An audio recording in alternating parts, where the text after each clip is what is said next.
Halo, apa kabar? Pernah nggak sih kepikiran gimana caranya aplikasi-aplikasi di HP kita itu kayaknya bisa ngobrol satu sama lain? Cek cuaca, pesan makanan, lihat peta, semuanya nyambung gitu aja. Nah hari ini kita bakal bongkar rahasia di balik semua itu. Sebuah teknologi keren yang sebenarnya kita pakai tiap hari, tapi mungkin kita nggak sadar. Coba deh lihat ini. Aplikasi cuaca, belanja, peta, bahkan aplikasi kampus, semuanya bisa nampilin data paling baru saat itu juga. Ini bukan sulap loh. Ini adalah sebuah arsitektur yang super cerdas, yang jadi tulang punggung dunia digital kita sekarang. Pertanyaannya, gimana caranya? Yuk kita bayangin, Anda buka aplikasi kampus, klik menu nilai, dan wush, semua nilai Anda langsung muncul. Padahal kan data itu nggak disimpan di HP Anda kan? Atau pas mau cekot belanjaan online, ongkos kirimnya kok bisa langsung pas gitu ya? Nah, jawaban buat semua keajaiban ini sebenarnya cuma satu. Jawabannya adalah web service. Biar gampang ngertinya, coba deh bayangin kita lagi masuk ke sebuah restoran digital. Kenapa restoran? Soalnya web service ini pada dasarnya adalah pelayan digital pribadi kita. Nah, ini dia analogi kuncinya. Aplikasi Anda itu pelanggannya. Dia bikin pesanan, "Mas, tolong ambilin nilai saya dong." Terus, web service-nya ini bertindak sebagai pelayan yang nyatet pesanan, lari ke dapur, yaitu server, dan balik lagi bawa pesanan Anda, yaitu data nilai. Simpel banget kan? Analogi ini penting banget buat ngebantu kita paham sisanya. Oke, sekarang kita lihat definisi teknisnya. Web service itu jembatan yang punya aturan main. Dan kata kuncinya di sini adalah terstandarisasi. Ini penting banget. Artinya, nggak peduli aplikasi A dibuat pakai bahasa apa dan server B pakai bahasa apa, selama mereka berdua nurut sama aturan yang sama, mereka pasti bisa ngobrol. Efisien banget. Oke, jadi web service itu pelayannya. Terus, sebagai pelanggan, gimana kita tahu bisa pesan apa aja? Kan nggak mungkin kita asal teriak pesanan dong. Kita butuh sebuah menu. Nah, di dunia digital, menu ini namanya API. Betul, API itu persis kayak daftar menu. Di situ cuma tertulis nama makanannya apa, harganya berapa. Kita bisa pesan data profil atau jadwal kuliah, tapi kita nggak perlu tahu dan nggak mau tahu gimana ribetnya proses masak di dapur alias di server. API nyembunyiin semua kerumetan itu, jadi buat kita semuanya terasa gampang. Jadi, API itu semacam kontrak atau perjanjian. Di dalamnya udah tertulis jelas, kalau kamu mau data nilai, mintanya harus pakai cara A, nanti saya kasih jawabannya pakai format B. Nah, perjanjian inilah yang ngejaga komunikasi antara aplikasi dan server biar nggak salah paham.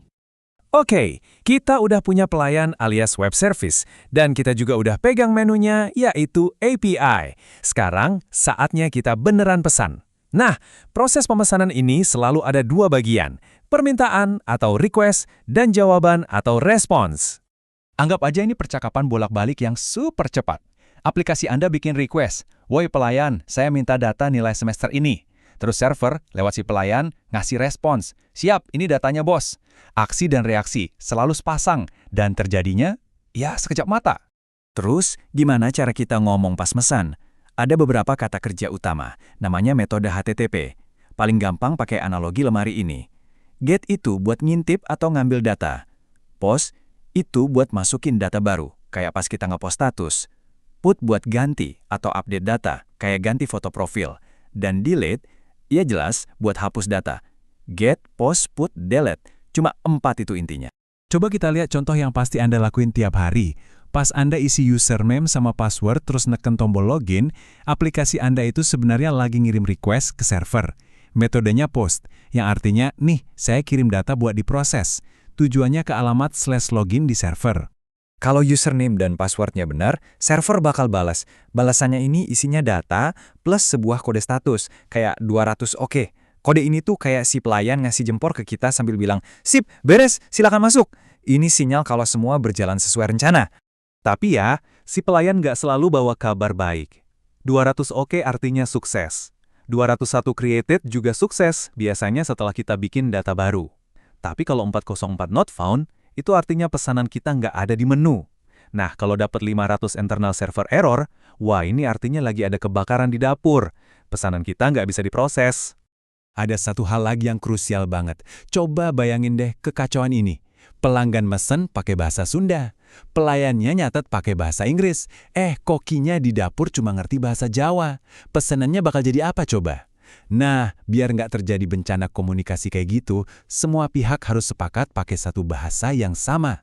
Di dunia web service modern, bahasa universal itu namanya JSON. Ini adalah format teks yang enteng banget, rapi, dan yang paling penting, gampang dibaca sama kita manusia, tapi juga gampang diolah sama mesin. Pokoknya, JSON ini bahasa gaulnya para aplikasi. Nah, gini nih wujudnya si JSON. Rapi kan? Strukturnya simpel banget, cuma pasangan key atau kunci sama value atau nilainya. Jadi kayak label dan isinya. Kuncinya nama, nilainya Rina. Semua data jadi punya label yang jelas, jadi nggak mungkin ketukar. Aturan mainnya juga gampang. Kalau Anda lihat data diapit sama kurung kurawal, curly, brackets, atau early kurung, itu artinya Anda lagi lihat satu paket informasi utuh atau sebuah objek. Kayak di contoh ini, semua data tentang satu mahasiswa dibungkus pakai kurung kurawal. Terus kalau Anda lihatnya kurung siku, dalam kurung square brackets, itu artinya Anda lagi lihat sebuah daftar atau array. Contohnya ya ini, daftar mata kuliah. Jadi ingat aja, kurung kurawal buat satu paket, kurung siku buat daftar. Gampang kan? Oke, semua potongan puzzle-nya udah kita kumpulin. Ada pelayan, ada menu, tahu cara mesennya, dan tahu bahasa yang dipakai. Sekarang kita gabungin semuanya. Kita lihat perjalanan lengkap sebuah pesanan dari awal sampai akhir. Jadi, alurnya begini. 1. Aplikasi Anda ngirim request lewat pintu API. 2. Si API ngecek permintaannya sopan nggak? Sesuai aturan nggak?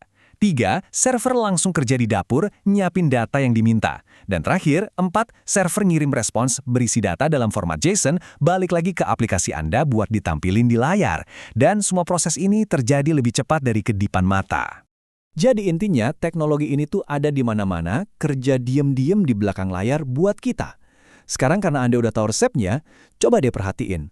Nanti pas Anda nge-refresh medsos atau ngelacak paket, coba bayangin ada pelayan-pelayan tak terlihat yang lagi sibuk lari-larian bawa request dan respons khusus buat Anda. Keren kan? Selamat menjelajah dunia digital.